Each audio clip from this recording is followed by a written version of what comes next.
started. Now I just need to check to see if it's telling us we're good. Receiving your content. 5. We're live, everyone.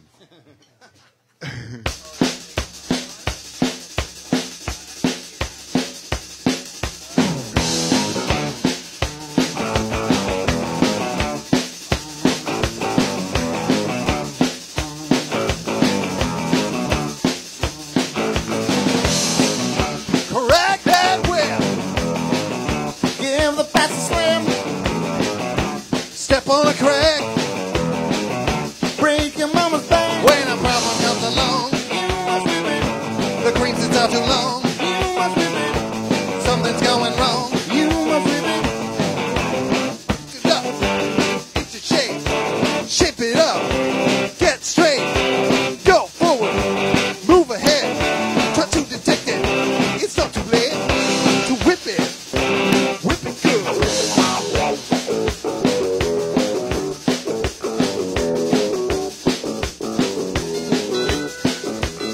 You know, running the only Canadian late-night talk show is no easy job. Not only do you have to figure out all the technical mumbo-jumbo and all that nonsense, but also you have to keep the greatest band in Canadian late-night history in line, the Nocturnal Emissions. You have to bring them in every week. You know how hard a task that is? It's not easy, especially when you have one guy who's a diva. We'll get to him later. Do you think, Pete, what do you mean? They're made up, the Nocturnal Emissions is Steve, Wes, Mike, Dave. What are you talking about? Well, I'll tell you, Wes is so dedicated to our show, he tried to shoot himself in the knee with a nail gun this week, just so he could get off work to be here. That's the dedication the man showed. Mike Bo, he's married a nice Dutch woman. This guy realizes that he wants this Dutch woman is very Dutch. Dutch women like to have a lot of babies. They like to breed. He's going to marry this woman, and Mike doesn't like to breed as much as he likes to practice breeding. So he devised a diabolical scheme. He got 4 of his sister's sick kids, and he's watching them tonight. That's how to keep her on the pill for the next 3 years. And then who? What about Dave Charters? You say, Dave, he wouldn't let you down.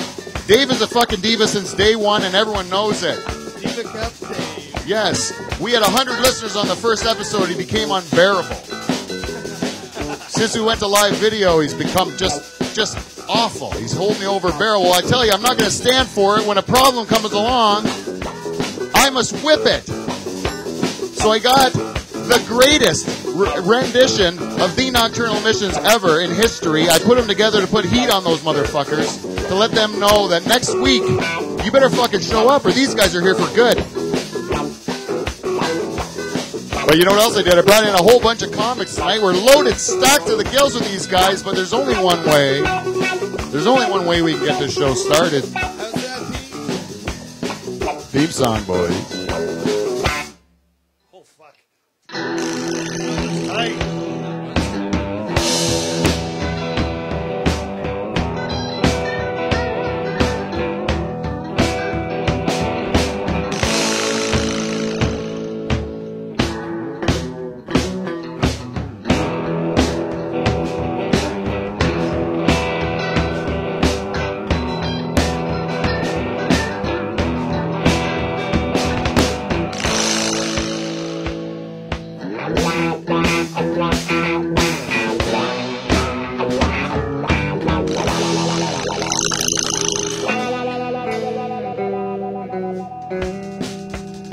Ladies and gentlemen, welcome to Live from the Dutch Hall, the greatest podcast to ever come out of a pool shed in Pine Grove, Ontario. But more importantly, we are Canada's only late-night talk show, and with us tonight is the greatest band in Canadian late-night history, bar none.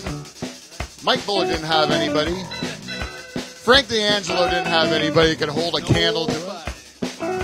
But we have the Nocturnal Emissions here tonight, comprised this week of Paul Etier on guitar and vocals, everyone. That was a nice applause.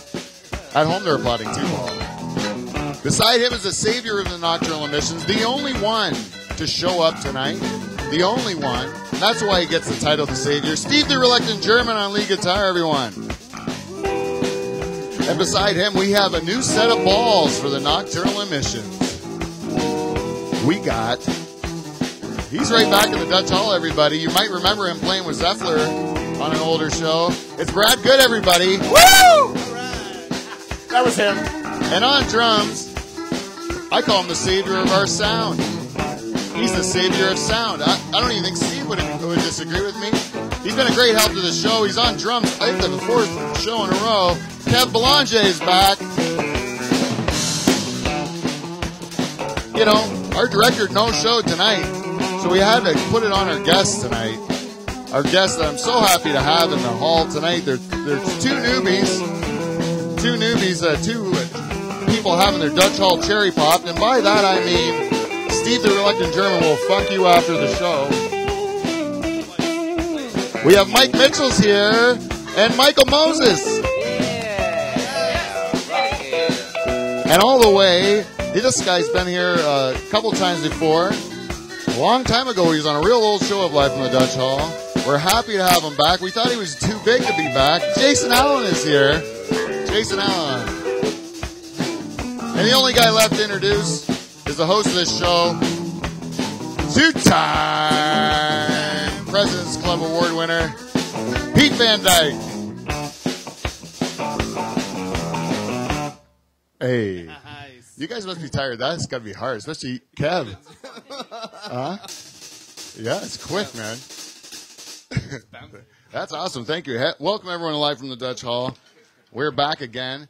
And as I said, we're with a decimated crew. Now, I didn't understand that my brother, Paul, our director, was going to be absent tonight. That is a real shocker to us. There was no word, nothing. He just didn't show up. So we got Moses helping us out. Michael Moses is doing a great job. This guy could be doing anything. He could be behaving like a diva. The goddamn man opened for Robert Klein on New Year's, which is a real big deal in here. In Waterford, he got an audible gasp for it. An audible gasp he got. That's how big a deal it was. And he's managed to do this for us, so thank you, Mike. But I want to tell you, this is a big deal because it is February 1st. So every time when the month changes in the Dutch Hall, we get to, and every man cave you have, or anybody that's got some room that's strictly for a dude that his wife doesn't like or whatever, or his girlfriend or whatever you're living with. And you put up some sort of chichka, you know? That's what my uncle calls it, chichka or something like that. You put up some eye candy on the wall, you know? And in our case, we used to have a pinup girl calendar, and then it became a swimsuit calendar from Sports Illustrated. And we have spent a month with this lovely lady in January. Barbara Palvin. Barbara Palvin. I had to look her up and see if there's new pictures, and there's a lot of fake ones, but I still used them. And so it is time now, Stephen. You're the only one that came here. I'm going to give you the honors. You can unveil the new girl for February. Ooh, black girl. I feel it. You think it's happening in February? Oh, Black History Month. Yeah, that's the only reason I'm feeling it. It's really good. Our jam room has a calendar from 2011. Black man's kryptonite instead. Yes, it's Black man's kryptonite, exactly. It is a blonde girl. You know how that pin works, right? You figured out the pin? Thank you, Stephen. What's her name? What's this lovely girl's name? Samantha Hoops. Hoops. That's not real. That's That can't be a real last name. That's for the black guys. That's Dutch, right? Oops. Yeah, it Guys, must be. help me out here. She must be a Dutch girl. It's Dutch for anal. Yeah, the hooper. She does seem to be having trouble with her bikini bottoms, and even in the back picture, she seems to be itching to take those things off. I bet she's got some sort of rash or something. Yeah, probably need to get that off. Anyways, I hope she gets that figured out. I've watched those behind the scenes. She's probably very uncomfortable. Yeah. I've spent too much time watching the behind the scenes of modeling, but she's probably cold right there. It's probably windy as hell. She didn't want to be there. No, I'm sitting close enough, and I can see the goosebumps. Can you yeah, right? Yeah, you can see some. You know what? We should do this segment because if we don't do it, we don't get like new people on these on the media thing, and we don't do the hottest trends in a segment we call World Trends. 1, 2, 3, 4.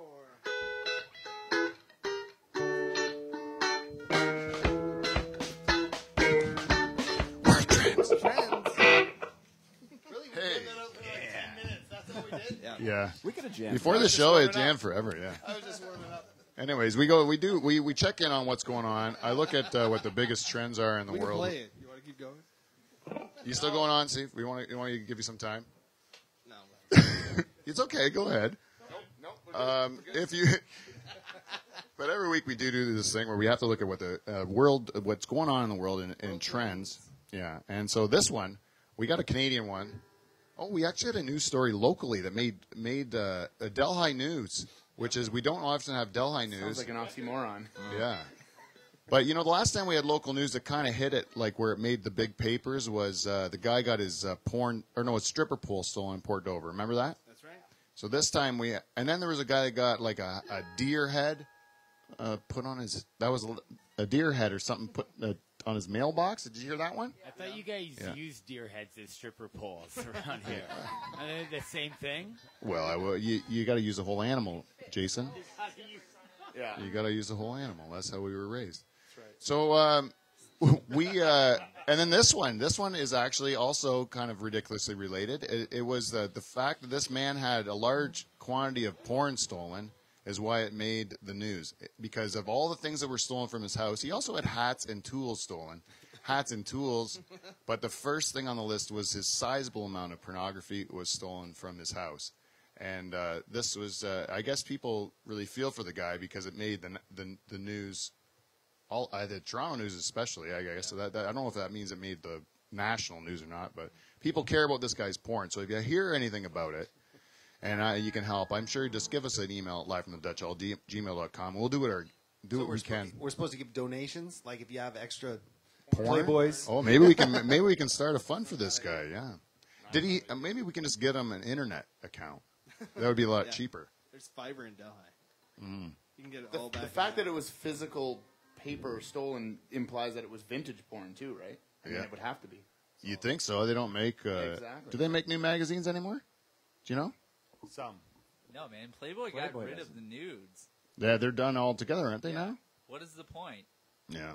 For They the brought it back. articles? The articles. No. That's the lie that everybody told. Nobody watched it for the or read it for the articles. I looked at the pictures and the cartoons. I did look at the cartoons because they were kind of funny. Hustler's cartoons are really funny. I thought. When is this? What? How old were you when you were looking at the cartoons? Like, when did you first find Playboy? In Like your life? 12. 12, yeah. So then you would go for the cartoons, too. Yeah, the cartoons are funny. It was all. They know 12-years are looking. That's why they Yeah, put yeah. the cartoons in. That's how even someone said, like my daughter from school. She said, my daughter's in high school, and she said that some kid in her school listened to one of my shows, and I was talking about masturbation. Right, AJ? Like a theme for me. And so I was like, at first thinking like, oh, I'm polluting these kids' minds, but then I'm thinking like, they're already fucked up. They're they're already just did finding me because they want that kind of stuff or whatever. You let him know there's other people in the world doing it. That's right. Yeah, yeah. Now he doesn't Because have at to be 12, he was- embarrassed. Exactly. Yeah. He was like- You helped him. Yeah. Yeah, and I let him know that his dad probably does it You're too. a support yeah. system for this. Yeah. Probably. Great. Yeah. Yeah, your dad's definitely doing it. Yeah, I don't know. It slows down as you get old, as much. Like slows down. Everything. Like you want to take your time with it. Yeah. Probably. Yeah, you got to set aside time if you want to do it now, because it's like I'm gonna have to put like a fucking half hour in to find something that's gross enough to get me off. So now we know what you do in the studio when we're not around. Yeah, You exactly. take your time in here. I did, That's why there's not a black light in here. no, I've never actually. But look, I've it's never done perfect anything because look where his chair is, and then look where the girls are. Exactly straightforward. That's you know, right. everybody else is on the side, but the girls are straight ahead. here. That's what I like to. I like to know my focus. Yeah, Yeah. exactly. I do like The the dog lady- buttholes over here. Yeah, behind that's Steve. Yeah. on the left. Just in case, somebody. That's Jesus, eh? That's He's got to picture get rid of the Jesus. boner real quick. It's a straight shot to the left, Boom. Oh man, I see. You see it Jesus now. in the dog's Jesus butt? with great big vagina lips. Yeah, that's his feet. Anyways, the other big news was that they changed the words to "Oh Canada." It finally went through. They changed the words to "Oh Canada." Good. So I wanted to know how many people would say with confidence that they know the words to "Oh Canada." In French? No, English. You only know that middle part in French. I think you got to start Carton singing bras. it. Yeah. Yeah, you have to sing it. But If yeah, you you ever would- asked just to say it, Yeah. it's pretty hard, It right? would be hard. O Canada. No, you. Home and Native native land. Yeah. Our home and True. Oh, I got it right here. The words. Yeah. Oh, you got right there. What on did the they internet. change? Oh, on this piece of paper I printed out previously, How I just happened to have it. No, I planned this bit. That's why I did research and printed it out. Oh, it's silly me. Okay, so they changed the words. This is the words that I didn't even know existed. I thought it was true patriot. It's the true patriot love line. Do you know it? That's the one they changed. True patriot, love, glorious and free. Nope. No. In all thine And all thy sons. Command. They changed it. It's now inclusive. All everybody's command. Yeah. Yeah. Everyone's command. That you got it. I didn't know. I thought it was Whatever you call songs or yourself something. command. I thought it was all thy songs command. I didn't even All know thy it was. sons command. It's sons. Yeah. It's Yeah. all thy sons command, and they changed it to all of us. All of us command. But they had changed it once before. What did They the changed original it. line even mean? No, but the English version is not the same as the French version. It's not a translated thing. It's like a bunch of other words. No, right? they It's changed just- the English It's not one. a direct. Yeah, It's it's, just not the a English. direct translation though. The French one's the real one. That was the first. The right? French one's the real one? I think the French one was written first. Oh, really? I don't know nothing about it. I would think that the. Pretty sure about that. Am I right? You want to Google it, Jane? Google if the Canadian anthem was written in French. Could you Google First. that? Or first. Sorry. Try that out. We'll check it. Anyways, who cares? You know that's the thing about this whole thing. I don't really give a shit about. Move on to the next fact. Yeah, we can say we did it now. But they took out sons and left native.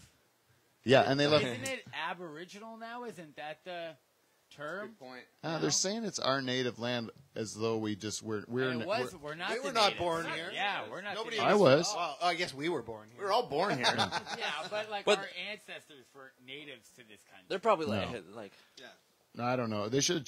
I think they should change the whole thing to because rodeo the word song. native is Oh, his own meaning It's too, 40 right? below and I don't give a fuck. Got Got a a heater in my truck and I'm off to the rodeo. Every Canadian loves that song. That's right. Alum and I've Alabama. never heard that song in my entire life. You never heard the rodeo song? Piss No, me please off. sing it though. You Oh. fucking jerk. Get on my My I know nerves. that song. Oh, here comes Johnny with his pecker in his hand. He's a one-ball man and he's off to the rodeo. Yeah, you know it, eh? Oh, yeah. I think that'd be a great national anthem. Sing before a Backstory hockey about game. How Johnny lost the one ball. Yeah. No, I no, heard it that. Yeah. never says. Yeah. That's John A. McDonald, our first prime minister. He lost a One ball. Nut, yeah, one nut Johnny. Oh yeah, we know. Great prime minister. Yeah. That's beautiful. Look on the 10. He's only got one nut. You can. You zoom in. That's how they could tell if it's counterfeit or not. They're like, Yeah. they left two. That's bullshit. Idiots. Get it out of our store. So that's it. The main point of that, I think the conservatives bitched about it. They didn't want to change it, and it was mainly because we have women soldiers. I think it was because they're soldiers, and then now we said the sons were our soldiers, and now it's sons and daughters, and it's like whatever. Fuck. Done. Sorry. Okay, so the next one is Elon Musk. You know Elon Musk? Yeah. He sold a fuckload of flamethrowers. Did you buy one? No, I They're did. $600, I think, U.S. 500 US. It said. Well, 500 U.S. That doesn't Yeah. seem like a lot. It is For a flamethrower? I don't know. Yeah. Looked awesome. No, You can't buy a decent guitar for that. people are. Yeah. What do people use it for? Like cleaning their driveway or something? Melting snow. I saw a guy doing that on YouTube. Yeah, with a flamethrower? Fucking A. Yeah, that'd be awesome. I would wait. That would be the best way to. Like, but they don't. But it's weird, isn't it? That he sold 500 or whatever, 5,000 flamethrowers? He I thought it had was 20,000. 10,000. Or 10,000? Yeah, 10,000, because they need to be $10 million or something. I don't know that they earned from selling these He flames. went full on Hank Scorpio from The Simpsons. Yeah. You know, he's got the big Nice. ass flamethrower. Wouldn't you? Yeah, It's like supervillain shit. yeah, exactly. He wants to like He gives it- colonize Mars. He's building flamethrowers. Like, what is he really up to? He's fucking awesome. Yeah, I really like the guy because but it's weird. He started selling hats, just like hats, and then if he sold enough hats, he would then sell flamethrowers. Then he sold flamethrowers, and then now he's sold them out. Now he has to start this boring machine, so he will be able to bore into the streets to make this loop. Yeah, The Hyperloop? Yeah. So it'll get you. He says he's got like plans now to do it like from New York, Philadelphia, Washington, and like Boston, I think, goes all the way there. yeah, Boston is like a loop, and you'd go into like a little pod, and then your car would lower under the the Earth, and then you would just like I think you just like chill out because you're in your little pod, and then you just zoom to the whatever location you get off at. You just it just moves your car. You're Yeah. not driving it. You're not driving. No, it's not a car. It's like a little. You pod. put your car in this Like thing. You're The Hot Jetsons. Wheels at that point. You're just Hot Right? Wheels. Yeah. Yeah. You're just sitting there. and it just like what is it? Magnets or something, No, right? it's a giant red. It's always It's a giant red bar that you pull back. yeah. Sling. It's like a pinball machine. Exactly. Anyways, and he also says he's going to use it to bore into Mars because in Mars they have to mine ice and all this stuff. So he's going to get there before like NASA, and he's just like a regular dude, right? He's going to Mars to shoot a giant laser at us. Oh yeah. Yeah. You think that's what's going to He happen? does- if you look at that dude, he's that guy. Have you He's seen his peel off mom? the face. I'm a Martian. Have you seen what his Fuck mom you guys. looks like? I swear to God, you got to Google his mom. His mom looks like a supervillain. His mom Elon looks Musk's evil. Mom, she's like, And she's yeah, probably the leader of it all. yeah. You know, For sure. that's every supervillain thing. You know, trying to make up for their mom. You know? I want to impress my mom. I don't know, but is there any other visionaries in the world other than Elon Musk right now? Donald Trump. I guess you don't have to. Haven't you been paying attention? I guess you don't have to have a good vision anymore. It's just to be a visionary. The blurred vision. Yeah. The very blurred vision. I That's think like we've going- gone to that point where like we find one like Elon and we're like, let him just do it. Yeah, yeah. You know, other people are like, Yeah, the government's been trying shit, and Yeah. I'd rather just see some dude do it. yeah, let's just let Elon do it. Last thing we have to talk about is you ever heard of emotional support animals? You know, emotional support animals. Pets? Like a therapeutic Like when you're dog. dying Yeah. and they bring in a cat and you pet it and you don't think about dying for a bit. I think that you can Yeah. do it for that, but I think what people are using it for is just to help them with their anxiety. So if they're traveling or something like that and they have anxiety about flying, they can get a note from their doctor to say they can bring their dog on the flight. Right. This is where it's mostly, sorry, Lori, this is where it's mostly becoming an issue.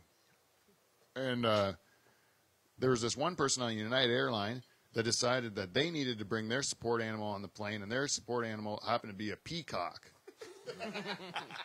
And had a note from the doctor and everything saying that they're going to put a peacock, they want to put a peacock on the plane so that they can feel comfortable, right? So I believe these animals have to be trained or whatever too, but like a fucking peacock, right? At what point in time? How do you train a peacock? Yeah, Also, exactly. Like, how fucked up must the bird feel going into a machine that flies for it? Yeah. Like the bird's like, I got it pretty easy, man. It's fucking, this is what I was meant to do, and I don't have to do it anymore. You hear George? Yeah, exactly. He's What emotional peacock, support do yeah. you get from a bird too? Like what emotional support can you get from a bird? Like I don't even understand. Maybe she has to make it like. Oh, you when the know, feather yeah, comes yeah, out of yeah, the yeah. at the She's got to ass. see the colors. I should have left it at Jason's joke. Anyways, that's it for that shit. Don't you think? That's it for that shit. That's the best way to end a segment. Yeah, that's shit we have to do. We should change the name of that segment to shit we have to do. That's the end of the shit. Shit we have to do. That's right. But there is one more thing we need to do. What? Before we get to our wonderful guest that I'm eager to talk to, and that's do a segment we call feedback. Oh my We got feedback. 1, 2, 3. We got feedback. It's feedback. Before we go to the end. Motherfucking Fucking feedback. Well, welcome to Feedback. We got feedback. As always, our feedback is brought to you by our friends at Amazon. If you'd like to go and I got a question. If you have a business, this is for the business owners out there, and you want to just say, you know, you buy office supplies or whatever, tell your employees to go to the Live from the Dutch Hall website and then click on our Amazon banner and then do your shopping for your office. And then guess what? You get a good deal on product, and some of that money will come back and help us here make a better show. All the proceeds that we get from Amazon do get sunk back into the show, so thank you for everyone that's done that. You know what else? We have to thank our friends at Norpac, The meat people. the beef people. Meat people. Yet it's not the same. It's a line they paid us. Look, their name is right on the show right there. It's actually the beef people? The beef people. Okay. Norpac.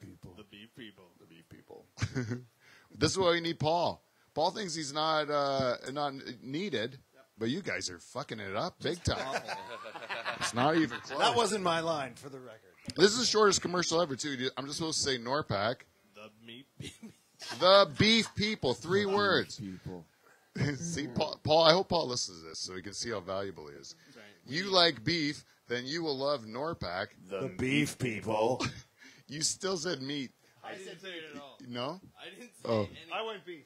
Okay, good. I was beefing out. Thank you. I think we nailed the last one. That's it. And, Van Dyke Party Services, this is I'm going to throw this out to the comedy community out there. I know there's a lot of comedy shows people put on. And you know what? I don't think you're investing enough to make a good show. What you should do, if you're having problems filling a room, if the idea of you throwing a comedy show is to have a good time and make sure everybody else is having a good time in that room, then one thing you can do is invest $100 of cold hard cash in Van Dyke Party Services. And we will send you between 5 and 29 Van Dyke first cousins in bright yellow jackets. And I guarantee you are going to have the time of your life. And again, all it's going to cost you is that $100 of cold hard cash and all of our expenses, which will be dear. But if you're not 100% satisfied, we will return that $100. But those expenses have run through our bodies and potentially yours. Van Dyke Party Services. Don't live your life in regret. Brought to you by Clean Flow. And I should say, I want one of the cups. yeah. There's a bunch of them back here. Yeah, brought to you by Clean Flow. Clean Flow made those cuffs for us. They're big Van Dyke Party Services supporters, you know. They've really pushed us. They're the ones that bought the jackets as well. But I got to tell you, for the comics on that show, if you do decide to employ our services, you will not be happy to work that show. Because unless you enjoy, while you're performing, to see my cousin Ben just like in the middle of the room swinging his dick and just slurring in some incoherent speech that only like a Norfolk drunk could understand. How is his dick, though? Oh, it's a nice dick. Well, man. Beer can thickness. I think that's challenge accepted. Yeah. Be funnier than that dick. You know? Yeah, it is funny. Yeah. It is one of- If his dick's funny, I gotta be funnier than that dick. Yeah. Challenge accepted. That's great. Anyways, one more ad, and that's Yarmy Electric. I don't know. I got a message from my cousin Derek, and he says he doesn't think the ads are working. He says that the ads that we've been doing probably, I don't know if he wants to continue it because he's still busy. And the whole point of this ad campaign was to tell you fucking people that listen to this show that my cousin Derek is running a business, but he's busy. He doesn't need your bullshit. And honestly, what you should do is just fucking stop. Figure it out yourself. Go to a YouTube video. I don't know. Just put some tape on it. Whatever you need to do. But leave my cousin Derek alone. He's busy. He likes to have children. He likes to plant deep. And he likes to raise kids. And he likes to drink beer. What he doesn't want to do is handle your flickering lights or whatever dangerous electrical situation you're dealing with. Yarmy Electric, if we don't get it right the first time, we'll get it right the second time. And if we don't get it right the second time... Well, you can go fuck yourself. Yes, thank you. That's it for ads. And so feedback. We went to we went. A lot of people were really interested in last week's show. There was really, I think, the ending was what most people keyed in on. The ending of the show that we had with Tyler Shazman last week, and but we got lots of feedback about it. And this first piece comes from YouTube. Bailey Accock, super fan of our show. She says, great call on switching who the mayor of Pine Grove is. I don't think any of us could handle the title, and that she's referring to the Adcocks. I said that Greg Bowe is our new mayor. That's who I would vote for. And I said, love how packed the Dutch Hall was for the show. Hope you've all recouped from the surprise ending last show. I can't stop watching the last 2 minutes. So thank you, Bailey. We also got Joe. You know Joe? Yeah, my buddy Joe. Steve's buddy, Joe. That's right. He says, I've had fun listening. It's been nice because I've been using the time as my working on the kitchen time. Now I can listen on YouTube or Facebook. It's been easy. Better than the radio, that's for sure. And have her back for a post-puke wrap-up is what, Good call. what she said. No, I think that's two that referred to the ending of our show. And for those that haven't listened to last week's show or watched it, it's really worth a watch. Sure is. At the very end, That's where the real highlight happens. And if you watch, poor Shazma is unaware of the whole event happening around him and underneath him. I can't believe he missed it. And my brother is trying to.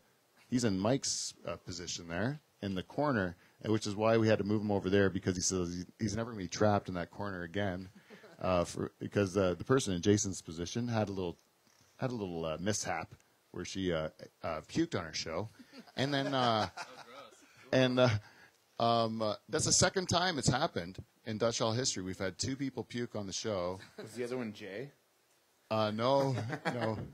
The other one was also a woman, and it was spaghetti puke. It was the whiskey drinking contest. Yes, it was a whiskey drinking contest, and then she puked spaghetti, and even there was a noodle coming out of her nose. I remember. Oh. So I think that one wins. But anyway, it's worth a check out. Go to the end. It's funny as hell. Melissa Tiller on Facebook says, regarding the cuckolding clip, all of these new terms for everything, isn't that what swingers do? So I wanted to ask the comics here about this. You guys are younger and more worldly. You've been around the block a few times. Sure. Cuckolding. How familiar are you with it? Oh, not us. We're happily. We know what it is, though. Yeah. You know what it is. We know what it is. It's like a. Do you want to know a cuckold myself? Can you say? He's not outwardly a cuckold. If I do know him. Yeah. Can a girl be a cuckold? Can I? Yeah. There is. It's called something else, but there is like a version where the girl like watches her guy like bang another lady. Mm-hmm.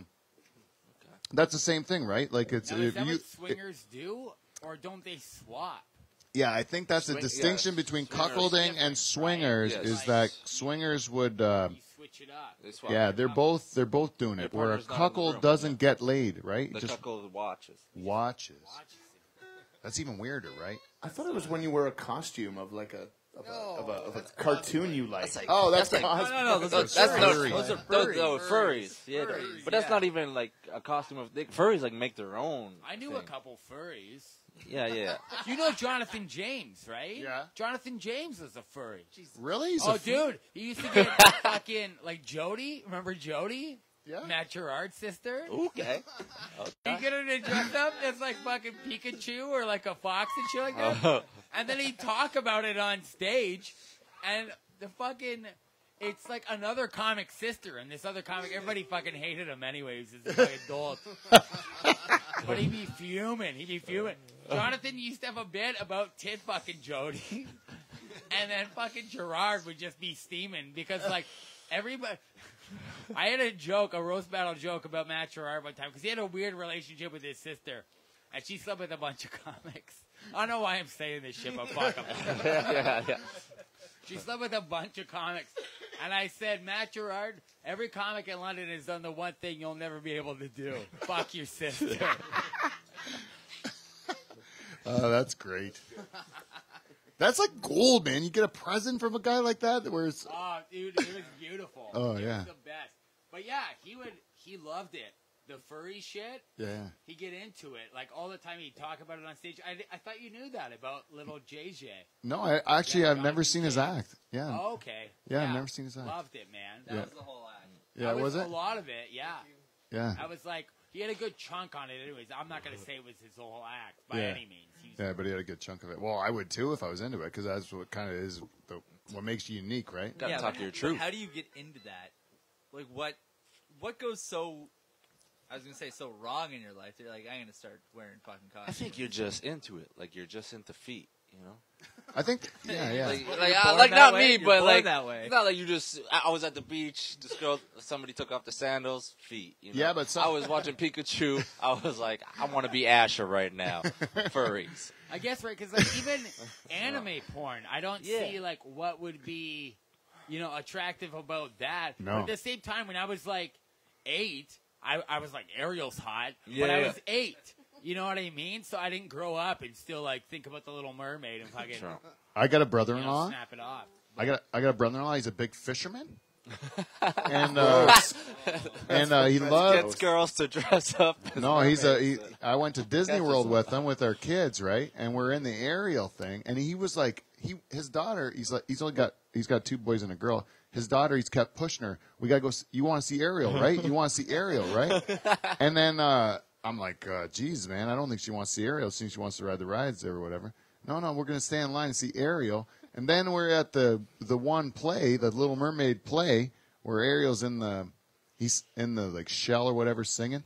And then this guy's sitting next to me. And he turns over to me and says, "Isn't Ariel hot? She's the hottest princess, right?" Like he says this. And then she doesn't even have a vagina. It's like it's a fins fish. and Yeah. shit. It's a cloaca. Cloaca, for sure. That's what I think is with this But when guy. she I gets think he the wants legs, to fuck a I think fish. she gets the vagina. When she does get the I legs, guess, yeah, she gets the maybe- vagina. Yeah, that's true. Because there's no way Eric's talking to her if Yeah. she has no voice. You know no what? vagina? Get out of here. Yeah, that should be that should be the song she sings, not about her legs, Yeah. but about the new vagina she got. You know, I used to have a little fish hole. Now I got this big floppy cunt, and it's awesome. Floppy cunt. That's going to be in See, the you next Disney movie. You don't need Paul here. You can say cunt on your own. That's going to be in the next Disney. Yeah, maybe that's the name of this episode, Big Floppy Cunt. Is that what we have to write down? I didn't write it down. No, I don't know if I can get away with that one on iTunes. That's what asterisks are for. Yeah, Big Floppy Ariel, maybe we'll call it. What was it? Okay, yeah, anyways, my brother-in-law wants to fuck a fish. That's where we were. There's the title. There you go. Melissa Tiller, I'm going to tell you because you've been supporting our show for a long time, and I think this is the first time we put feedback from you on air. You, Melissa, you're the listener of the week. You play it, can't you? You're the listener of the week. This is your week. Yeah, sorry, we didn't do that This one. is your. No, we didn't practice that one. And we also don't have a rhyme for the Haitian dwarf, so I have to do it real quick. So it's going to suck. There's only one last piece of feedback. Thanks, Steve. To get to, it's from our good friend on iTunes, the Haitian dwarf.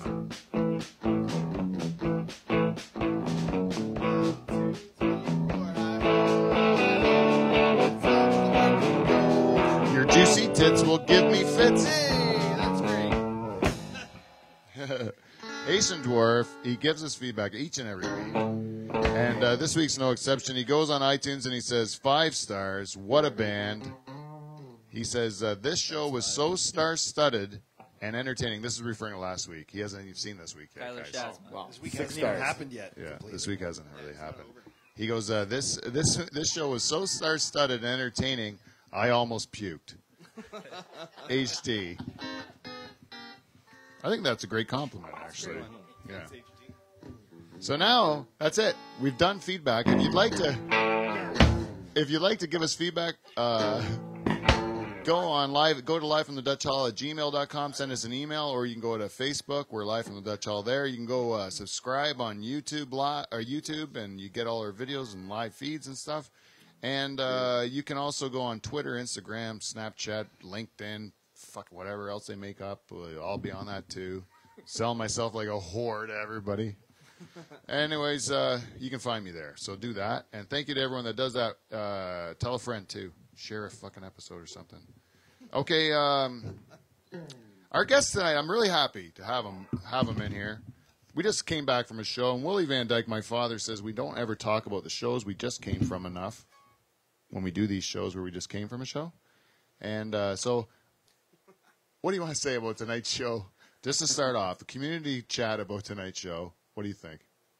It was the show. It was a show, yeah. Yeah. It was Okay, like, well, we got to set up the show because the show is this is the third show they had. yeah, third show, yeah. Mm-hmm. The 2 shows before that, you were at their second one, right? First one. First one, and that was Yeah. amazing. Yeah, it was sold out, Did yeah. great. That's what I heard, and you guys were there, right? The band was Yeah. and big, and then the second one I heard was great. Did pretty good, yeah. So now we're going there. We're excited, you know. Yeah. We're in the car driving from Hamilton. You're even going. Yeah. You're from here, you know. Everybody's going and excited for the show, and you get there, and Pete walks out immediately. There's nobody here. Yeah. It's a There were cigarette. people there. There were people There's there, still but like but 10, no 15 comparative. people But yeah, comparative. comparative. Yeah. That's why. That's why you were like, it was just disappointing because I Just wanted. it was from like what we heard Yeah, about the show. that from room my- was super hot before, Yeah, and the huge. crowd was nice, and they were nice, but Well, then It was two worth people it. walked. Yeah, you know, oh yeah, they- two people walked. Right I after wonder, like the I second wonder comic. why. Yeah, yeah. Everyone's talking about their dick. It's the same masturbation jokes. No offense, Pete. Not talking about your jokes. Well, at You the were same great. time, your jokes too, Pete. Yeah, yeah. You know? No, mine didn't help. Like the guy who walked the guy or walked him was Well, I don't felt, think felt it's like- bad. yeah. Felt bad like it was his fault, and I No, said no, it's no, not it's your the fault. It's like the three of us that went before his fault, It including me. was. It was his fault. All his fault? I would. He's Well, there was two Who in was a it? row. okay because Name them. you know. I want names. Everyone's getting called out. Yeah, I'll name them. No, I don't know. Who they leave after? Jonathan Just write it James would talk about his furriness on That was stage, on so stage I didn't- stuff. Yeah. down. Yeah. Yeah. I made a joke to the comic who walked the two people. Who walked? It was Dan Salino. Thank you. And Dan He's a new Salino comic. He's notoriously walks people. Yes, that's I don't true. think he's a bad comic, but he does have like filthier material. So Yeah. he walks a lot of people. And I made a joke before. I was like, try not to walk the whole fucking show before I go on. Yeah. A small crowd tonight. And then when he got off, he's like, look, I only walked 2 people. I'm like, that's pretty good for you. So Wasn't that 20% I though? gotta Didn't I? let that was Only about 10 20%. people there? Yeah. It was. I think so, and I think that he asked me actually if he thought his stuff was too harsh, and I'm like, I don't know if it was the stuff. Like, I really don't know. I don't know what to say. Like, I don't know if it's the He stuff didn't have or filthy stuff. He had a joke about working in retail. yeah. That's Well, not it's filthy. just new comic trying to tell that kind of joke. It's just not gonna go with. He's got no confidence behind it. He's not. It's not true. To him. Yeah. It's just, and he was just uncomfortable. And he's a new comic. Yeah, yeah. And that room just didn't have energy. You have to bring, like, those comics that went up all before ask for energy. You have to bring the energy Yeah, to yeah. them. Yeah. You can't, Yep, you know. that was the thing, right? It was Like, I for felt me, like I had, and Jason, like we brought, and even Mike fought, you know, and he came off and he's like, that was work, but he fought and, you know, got laughs, and I had to fight and I got it, but I did get them, Yeah, yeah. but it, and like fun, but I had to bring them the energy. Yeah, They yeah. weren't, they weren't going to give it to me. It's just one of those audiences where if you stayed with the bits and just kept, committing to it and just wrote out like whatever bar noise might be going on because it is a tighter area and you could hear some of that. But if you stayed with it rather than have the first part kind of flop and then be like, oh, that sucked, Yeah. you know, and then just kind of half-ass the rest. If you just stuck with it, they were good. You know what I mean? Yeah. Like when I started my story about like shitting behind that tree, it was like a slow start, and I just stuck with it, and Yeah. it was Committed popping. to it, You know what boom, I yeah. mean? Yeah, yeah. So it was Exactly. like, and that's just one of the things. It's like Michael said, like you learn that more and more over time. That you're like, I believe in this, so now it's my job to convince you to believe in Yeah, it. yeah. If So anything I'll about just the keep show, pushing it's it. the difference between, you know, newer comics and more seasoned comics. Yeah, Not yeah. like, I'm not saying we're like seasoned, No, but we this have is the more thing. experience. No, This no. is the thing too, though. If you start a story, if any of us start a story and it's not going well at the start, nobody here is gonna be like, "Ah, this sucks. Never mind," and bail on it. You can't do that. No. Never do that. And it's like it's too much. Where like you start talking about your dick and you're like, "Oh, you guys aren't into this." Like, yeah, of course they're not into it. You just told them they weren't into it. Yeah, yeah. Just fucking ride it out. Just stay in And it. for this talking about my, Be that it's dick. talking about my dick. Like I fuck girls, and no. For Misha's up there, like I fuck, and like you don't fuck girls. Don't talk about your dick like you fuck. Like that's what they were talking about. He's their had a dick. girlfriend for like Yeah, 30 but it's years, just- though. It's Moses. like it's all those comics talking about their they are just killers with women and Oh, stuff. yeah. It's You just like, can't. you're not. Yeah, You like, can't- That's not here's the true. thing. You gotta like work with what you got, right? Exactly. So you can't be like this like kind of like nerdy like 400-pound dude and be like, now I'm gonna talk about all the bitches I Yo, fucked I'm gonna today. teach everybody No, you in this. didn't, dude. I'm gonna teach everybody No, in this you room didn't. How to- about squirters. how to Even, smash and he puss didn't even and, say, like- "I'm gonna teach the I did men this- how to squirt." He was so arrogant. He goes, "I'm gonna teach the women." No, how I to did that squirt." fucking joke. No, did you? Yeah, the That's squirting not joke. you. Yeah, I did the squirting joke. No, I swear Brett did it. No, I swear Brett did it. Brett, you have a joke about squirters. You do but have a- Brett Brett- had a joke about like I'm gonna show you how to Yeah, do it. yeah. What? Yeah. Was it after I did mine? Yeah. Maybe. Probably. Oh, he's That's following probably, up. He probably was sitting back there and it went in his head, and that's what he was talking about then. No, he I did. swear I it was did Brett. do It that. was It like was- it's the I swear same it thing with was the Brett. masturbation thing. same fucking thing with the masturbation thing. So Yeah, it was followed up. I just Like, it was like, using the shower head, it was yeah. a fine show, but it wasn't what we expected. yeah. You know? Oh, I'm getting stage it. time. I'm gonna have That's to go fine. talk with that guy. Yeah. Anyways, yeah. Oh, he's listening. Well, I hope Oh, so. I he's- don't understand. It's like if you're building off, like it's one thing if someone does a joke and then you go up afterwards and Similar build material, off the yeah. joke. Like Yeah. if you're just like doing That's a tag to one that thing, joke. Sure, that's one. But thing, that's like yeah. I don't know, because it's like you can do what if you already have a joke. Yeah. Do the joke. Like if you go up and you do stuff about like being in like a very long-term serious relationship, I'll still do my long-term relationship stuff about Katie and I. You know what I mean? Yeah, yeah. Because it's like With different takes. it's different takes. It's still different, right? Yeah, So yeah. it's like we can have the same premise, and I'll still go along with it because like I believe in my punchlines, and Right. the fact that you had a joke on the same premise doesn't scare me to do my joke, right? No. So there's nothing wrong with that. But it is like a little sketchy when it's like, oh, I've been doing a bit about, you know, fucking whatever, about like shaving my pubes Yeah, yeah. for a while, and then suddenly you meet a new comic, and then suddenly he's got all the like 3 minutes on shaving his pubes. Yeah, yeah. That's like a little strange. Yeah, you know what yeah. I mean? And does. And like some comic when you do that, he's like, you'll be up there and you'll be like, so Pete was talking about long-term relationships. I'm also, you know, do that, acknowledge that the other comic was talking Yeah, Talking about. about, sure. yeah. This That's is just the like a thing. That's just like a Yeah. little thing that you. No, learn. he's But- right.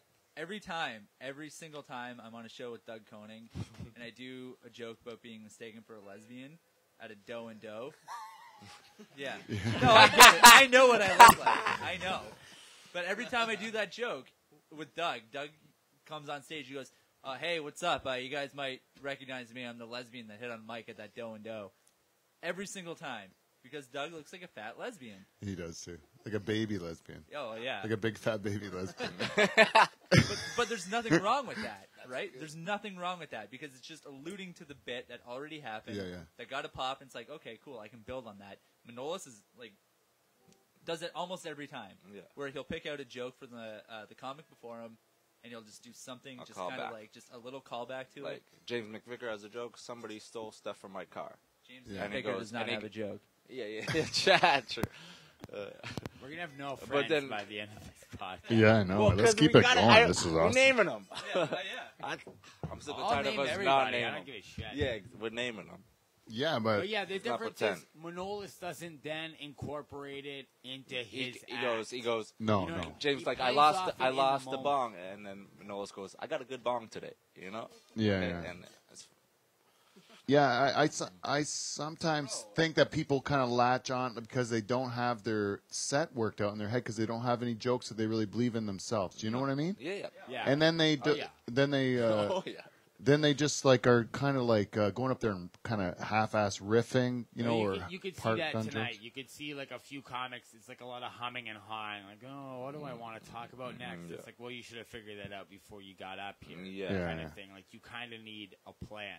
You can switch directions sometimes if like an audience isn't feeling something. You can like switch up the set in your head, but you better do it fucking fast. Like, don't be up there like, well, I don't know what I want to. What do you guys want to talk about? I just started doing this. I started doing this where I will go up with a bunch of paths I can take. You know what I mean? Yeah. Like I used to go up with my one set list, and I'd be like, I'm gonna run through this set list and do it top to bottom. And now I'm like, I got this path, and then this path, and then this path, depending on what happens in my set. You know what I mean? And then I can go either way, depending on like, if the crowd's older or younger, or like liking certain jokes over certain other ones. Reading the crowd. This- But, yeah, like, all this when I stuff started, it separates was- amateurs from professionals or people. Yeah. Season it's just That's what all that's this what stuff. shapes it. You watch someone like Cliff Myers is awesome for it, where he'll talk to audiences and he knows where he wants to get them.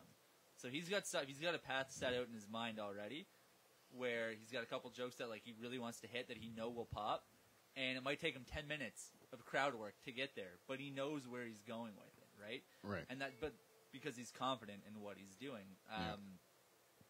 It's like I you think guys the were dream saying. is to have a bunch of tools in your tool belt, It is. tool It's belt, building that too. and then just be able to like what like throw them out no matter what happens. You can Oh, really that's act to it. For sure. And that's quick, a huge like part drop, of it. like Yeah. not. Yeah, yeah, you can what bust it next? It's not real none of that. quick, No right? no ahs in your Yeah, set. yeah. Just know what's next. Just quick. Like I was just did a show with Manolis on Tuesday, and he did this awesome bit of crowd work where, and he's so good at getting the crowd like to feel like they're all buddies with him. Like I don't know, he gets to know their names and stuff. Like he really does a good job of that stuff, eh? And Manolis is up there, and he comes upon a gay guy, and he does this bit, and it's like awesome, and it comes across right off the cuff and all that stuff. And then it's breaking up his story though, and then he goes back into his story and finishes it, and it's masterful. It's beautiful, right? I really enjoyed it. And then I say to him afterwards, like that bit, was that like a real bit that you worked into? Because how did you find the gay guy? Like was that guy really? Did he say he was gay, or did you just pretend he said he was gay or whatever? And he goes, no, he was gay, but like I never. I just thought I would like to do that bit someday, but I never could figure out how to do it. But then when that guy said he was gay, then it worked out that I did the bit, and it worked. And it seems so natural.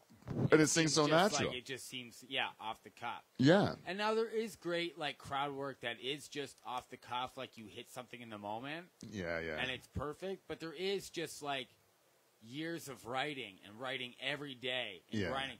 And that that's when- crowd work. And then when you're talking to somebody and they're like, oh, I'm from here, or I do this, you're like, I already have shit on that. I'm going to bust that out right now and Yeah, look yeah. like a fucking genius. Yeah, yeah. Because really, it's just years of writing, and you had it all stored away, and then one day you need tripped it, right? Yeah, that's right. Perfect. Yeah, that's exactly it. Because he says, I don't know how to make a bit out of that.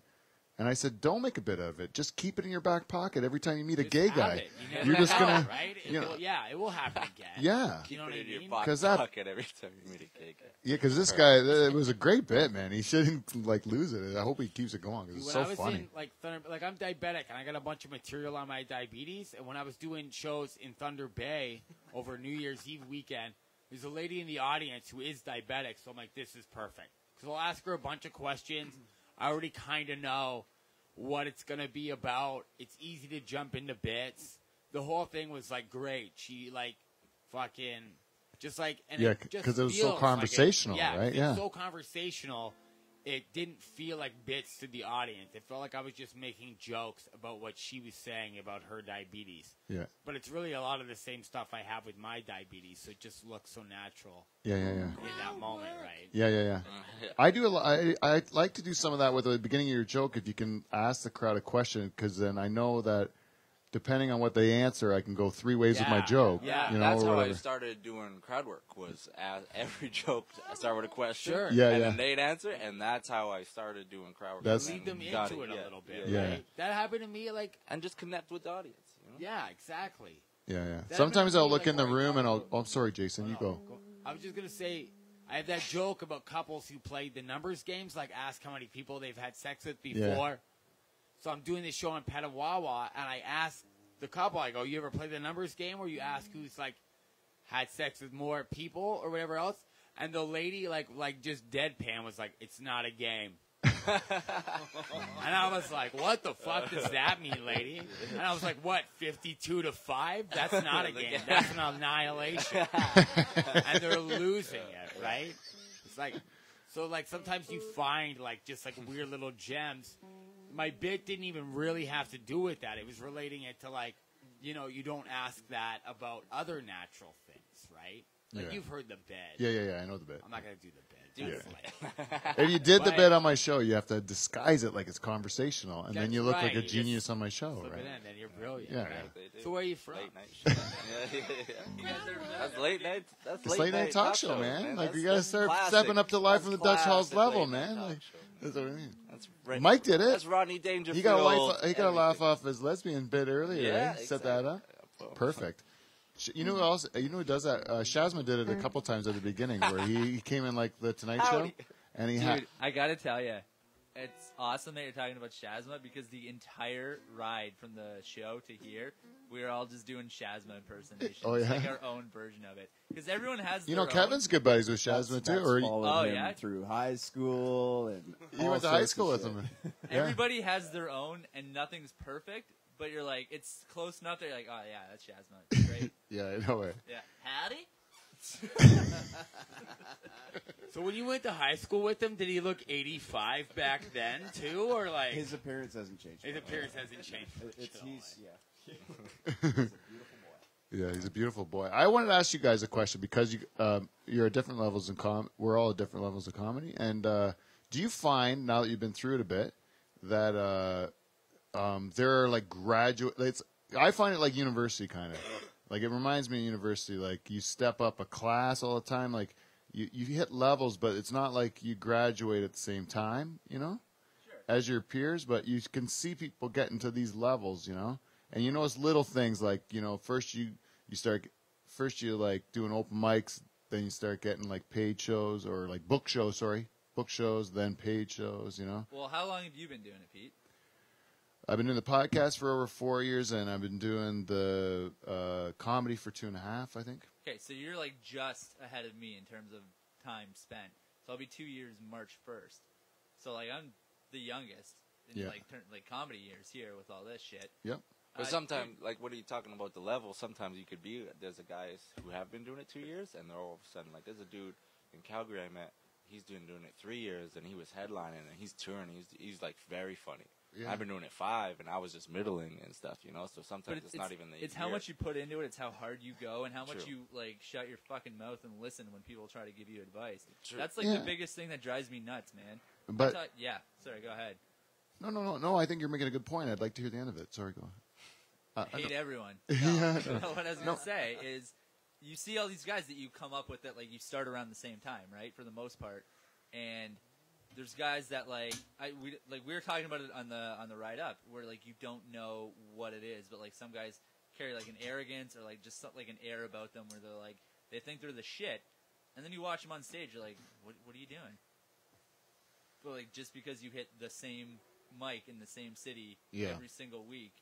Yeah, or you see a guy that started the same time as you, getting better gigs than you're getting, and then you think you deserve it, but really you don't because you didn't put the work in, or you're not as talented, or your work. It's that's so many different things. That's the pitfalls of comedy, I think. But for me, I don't buy in any of that bullshit because for me, I'm not interested in like comparing myself to anyone else, other than to know that I'm progressing. Like I want to know I'm progressing. That's like the main thing, right? Is that like, am I stronger than I was a month ago or like 2 months ago and stuff like that? And sometimes like Michael's right that you'll see guys in like different scenes, different communities like throughout the country that might be like look like they're advancing faster. But I will say Southwestern Ontario is a very competitive community. Like it's big. There's lots of big comics throughout Southwestern Ontario where like certain areas of like Alberta, you probably back me up on this, or like Manitoba and stuff like that, there's probably a bit like just less comics doing it, so you might move forward quicker just because there's not as many people around. Like for example, like when we first even met, Canada versus States, right? Oh, 100%. Yeah. But even when we first met, like it was when I opened up for Tom Segura, and you were at the show, and then you asked me to do the podcast for the first time or whatever else. Yeah, it was like your 12th show. It was like, it was 23rd. Oh, and 23rd, I told sorry. Segura that. It was not like a high number at all, and I was doing good for like a comic in London, but if I was in Toronto, I never would have got to open up for Tom Segura with a year experience in comedy, right? So sometimes that can be a factor too. Yeah, you know for what sure. I mean?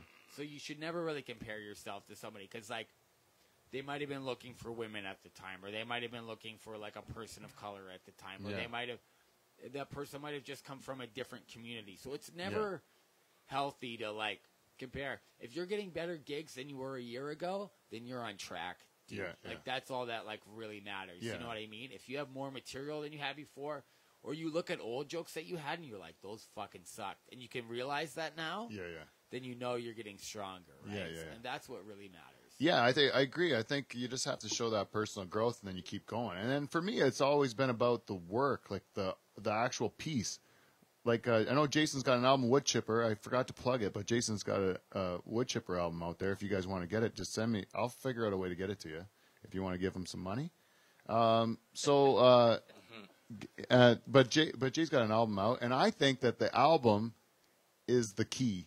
Like, that's all I care about is, like, the album or the special or the something. When I work on these jokes for years and then I can put it away and have some sort of permanent, like, you know, record of that work I put in. But this is the difference between you and most other guys around our level, where if you're building towards a goal. Yeah. Like, okay, so I want to build my 5, then my 10, then my 15, all that stuff, and you want to put it into something coherent, right?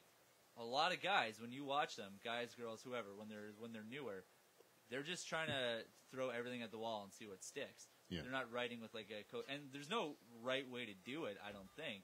Right way you think is funny and perform it and see how it goes. But if you have an end goal that you're going for in mind, Yeah, then you can be happy with the goal that you can actually achieve, and it's within your grasp to get it. sure. And You know what I mean? Like, yeah. you don't have to rely on somebody else to tell you they agree with you or anything like that. You can just say, I did this, you know, because I did it, you know, and then no one can take that from you. You know what I mean? Like, no one can take Jay's album from him. He did it. Those jokes he wrote, you're going to have them no matter what, it's forever. done and it's out there. And, like, I was telling these guys, too. It was just, like, I've been traveling around a lot lately now. I've sold my CD in, like, 4 different provinces Oh, yeah? at this point, right? And I'm, like, planning on keep going around and keep moving it. You know what I mean? Are you Yeah. going to shit yourself? I have to piss so bad. Hold on. Holy Just shit. talk amongst yourselves. We'll talk to the band. I thought there was some no pee rule, and he just broke it. The host. Yeah. Well, I wanted to ask you guys, actually, how many comics were at the show you were just at?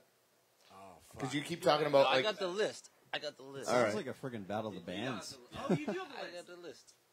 I forgot. Moses keeps the list, or like anything that he can get from any show that he does. It's like a set list. Yeah, it's like a set list. Yeah, I get it. 6, 7 comics, and then POs. 7 So- people doing how many minutes each? I think he gave them Depends. 5 to 7. Some people went. Well, I So did there's 10. so You did 10? 8 comics. I Yeah, did 8 9. Yeah. How many guys showed up? Like, Like audience. people. Yeah. Yeah, pretty much the you know what I'm same. getting Yeah, at, it's right? about 1 to 1. Yeah, It's about yeah. 1 to 1. I've been at gigs like that. Yeah.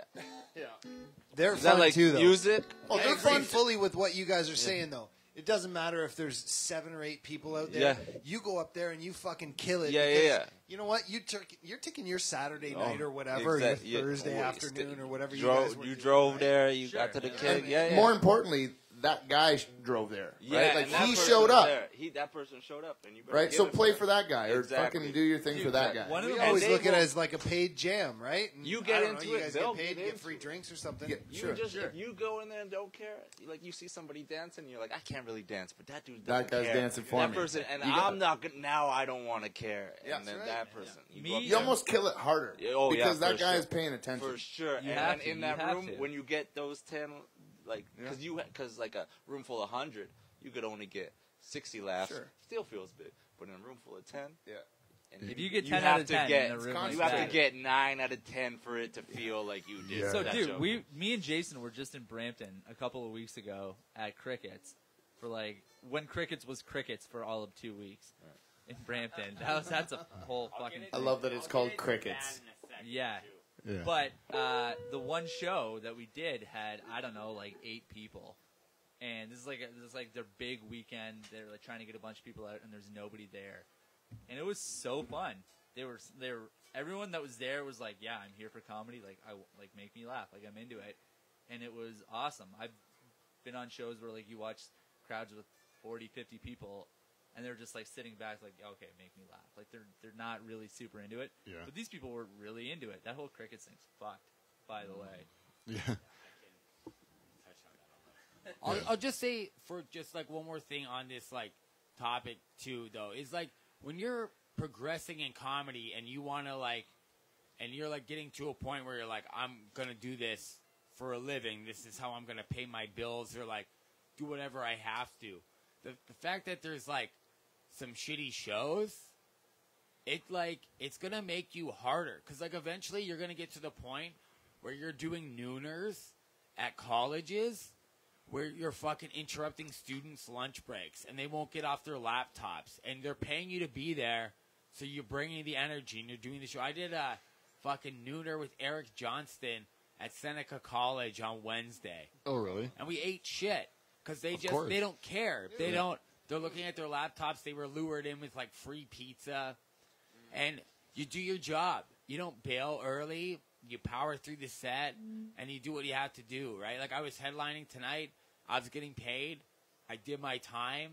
I gave them as much energy as I could, and I don't regret anything about it. You know what I mean? So you're going to get those shit shows, but even then, so you can bring some energy, you might actually get something out of it. And you really know when bits work if it's a super small crowd and they're still laughing. Yeah, that's always it's easy to make it sound like you're killing in a room with 100 people. Right. You could be getting a failing grade and still sound like you're killing. You could get 40% of the audience to laugh, but if there's 400 people in the room, that's still a lot of people laughing, right? So you look great, but really you're failing. Yeah. So when you can do it in a room of 10 and you're getting, like Michael said, like 8 or 9 laughing, you're onto something. Yeah, exactly. Those are solid bits. But you can't get much information on the other side. You can't tell which joke is bad, because you don't have enough information that way. Sure. But you know which ones are good. But you know what ones are like really good. Yeah. When you're getting those pops and stuff, even in small audience. Because even like some of those jokes that sucked on a light night might work with a different crowd, but they're not foolproof like those ones that worked tonight. Right. Yeah. Yeah, it's just figuring out. And again, that's just like constant writing, and before you know it, you have a bunch that are like they're foolproof, and they're just gonna go over anywhere. And that's how you get like great headlining comics. Any great headliner, even if they're just doing a 45-minute set, they have 3 hours of material. Yeah. Easy. Yeah. Like no problem at all. Yeah, I know that a lot of people say they'll have like 20, but they really have 8 or whatever, You get a bunch of that shit. And then, too much of that. But yeah, like if I look through all my jokes, like since the beginning, like I got lots, but like, But then you get to that point where you look at those jokes and you're like, hell no. I'm not going back to And those. then you start and you're like, I got 30, and then you look at them and you're like, no, I got 10. Yeah, I just got better. Now all those other jokes are shit. Yeah. When you can admit to that, that's when you're like good. I was talking to a comic not that long ago, Kyle Lucy, who I think is like a funny dude. He's from Toronto. And he was saying he's like, sometimes a great set or a great weekend is when I throw out 2 jokes. Where I'm like, I'm not keeping these in anymore. They're actually slowing down the set. Yeah. And that's like, you know what I mean? So They used to be what you open with or something, and now they're just like they're dragging it down. You have to ditch them. As much as like it's important to build time, and everybody wants like an album eventually and stuff like that, it is good to like shed some of that like excess shit that you don't really need in your material too. Right? Yeah. So Even with this podcast too, like at the beginning when I did this podcast, because I didn't know what I was doing. I was a banker, and then I tried to do something like this. It's quite a departure from what I was used to, so I didn't know if I could do it. So I didn't really want people to see it or hear it, the early stages. Yeah. So I was just hoping, like at the beginning, not too many people would figure it, that we were doing this, and then I could actually start to build a skill set, you know. And then hopefully, I always think it's crazy when comics will like put up their first set on YouTube. And oh my God! Like I'm like, what are you doing? No, right away I'm like, don't reveal that to everybody. Yeah, that's you see them doing their first set and they got their friend or their girlfriend. It's like filming with their the cell phone. Camera. Yeah. Like they spent more time saving up for the camera than they did on the jokes. Yeah. And now it's fucking time to shine. Yeah. And then it's just brutal. It's like putting your first time having sex. Get the Yucks logo in the face because and then cut away from at first, and then at the end I'm just gonna stand there for a second, and then just take a photo and I had a profile pic. My first time I did Yucks, I put the picture up too, and then and then I realized how hack it is.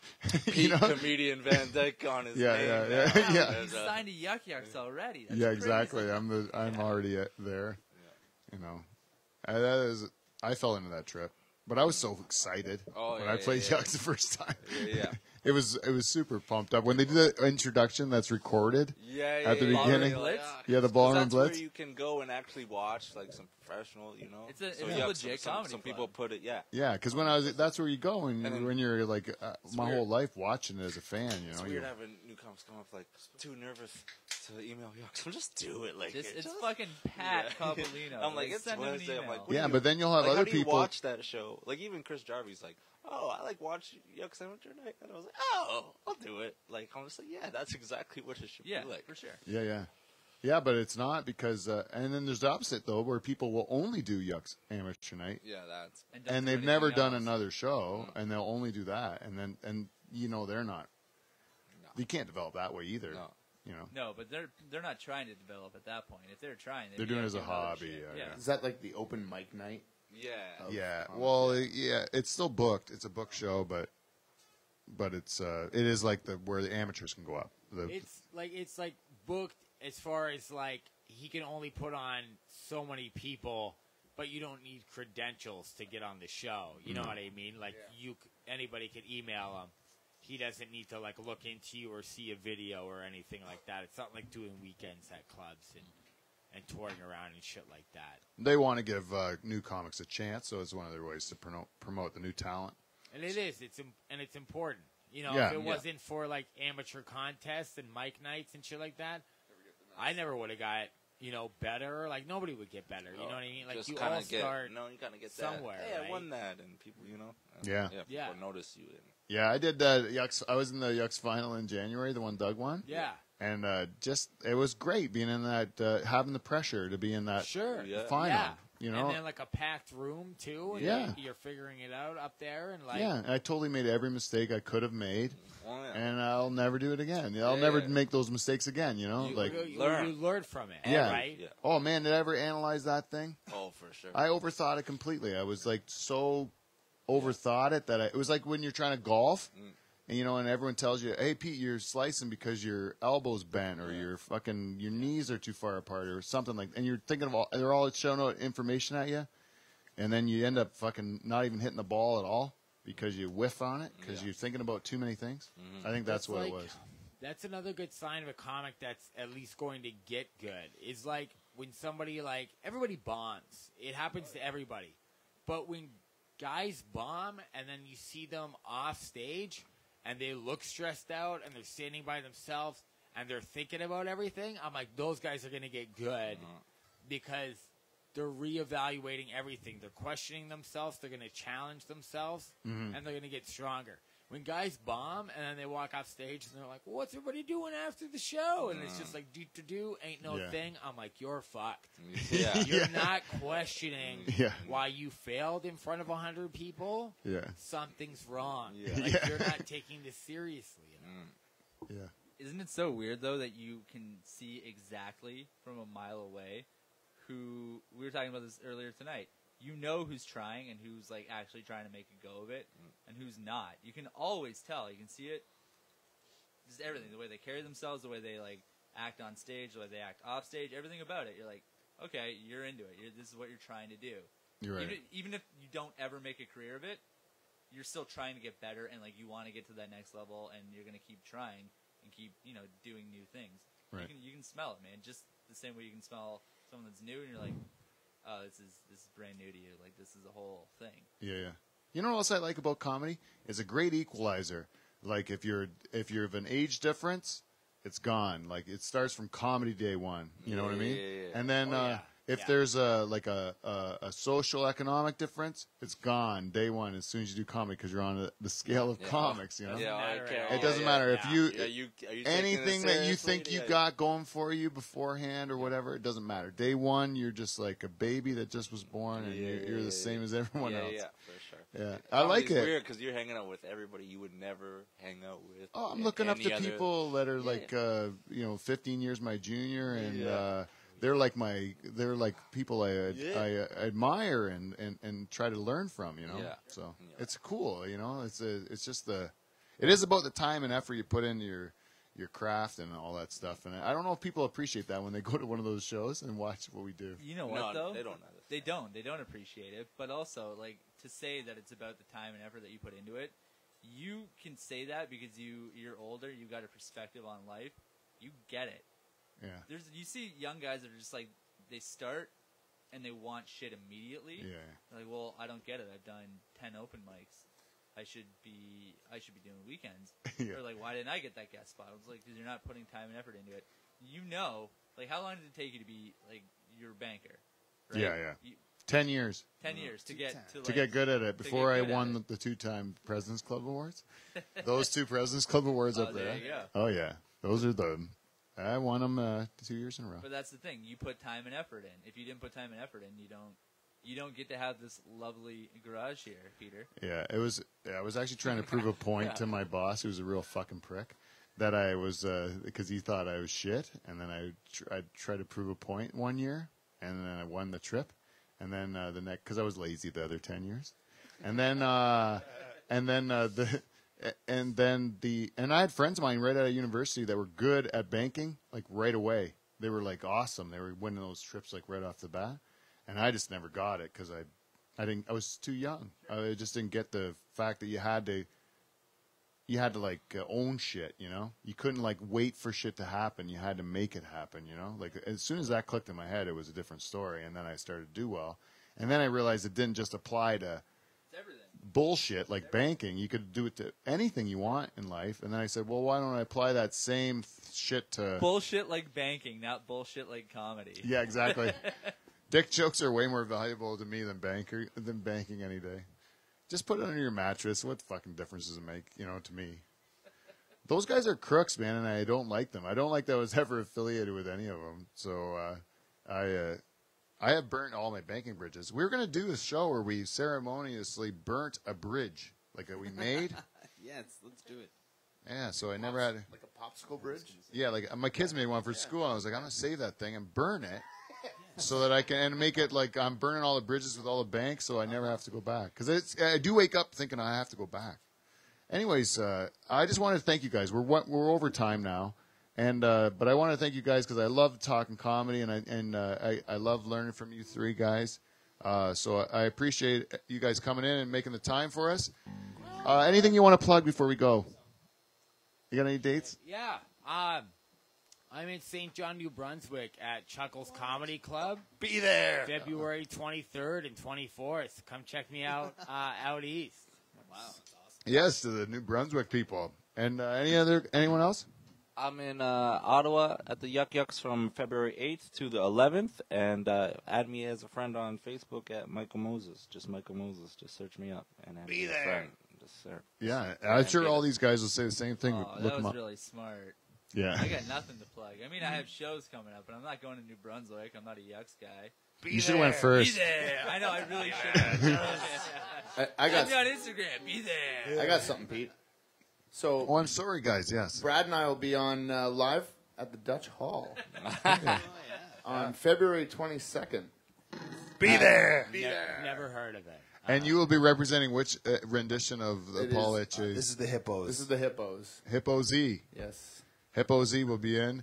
We've had Paul in as Huck Jen, as Zeffler, and now This is hippos. Hippos. We got a few more. We're gonna be here for therapist, friendship on a stick, don't and worry, the we whatever got- device. We got a bunch. You don't mind? Yes, I want to run through all these bands. I just need to know exactly how many I'm going through.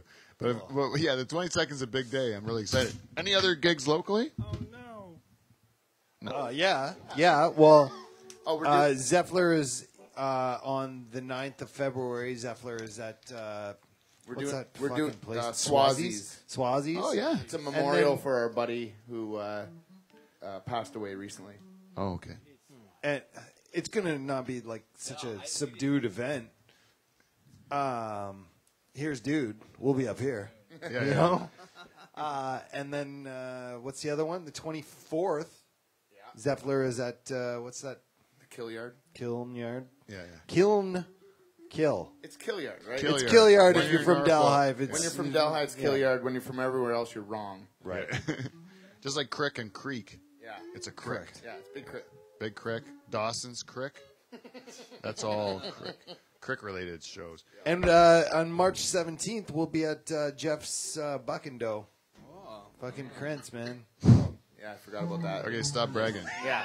You guys have made it. We get it. We're big time. We're big time. Yeah. Crowd control. Well, anyways, I almost forgot.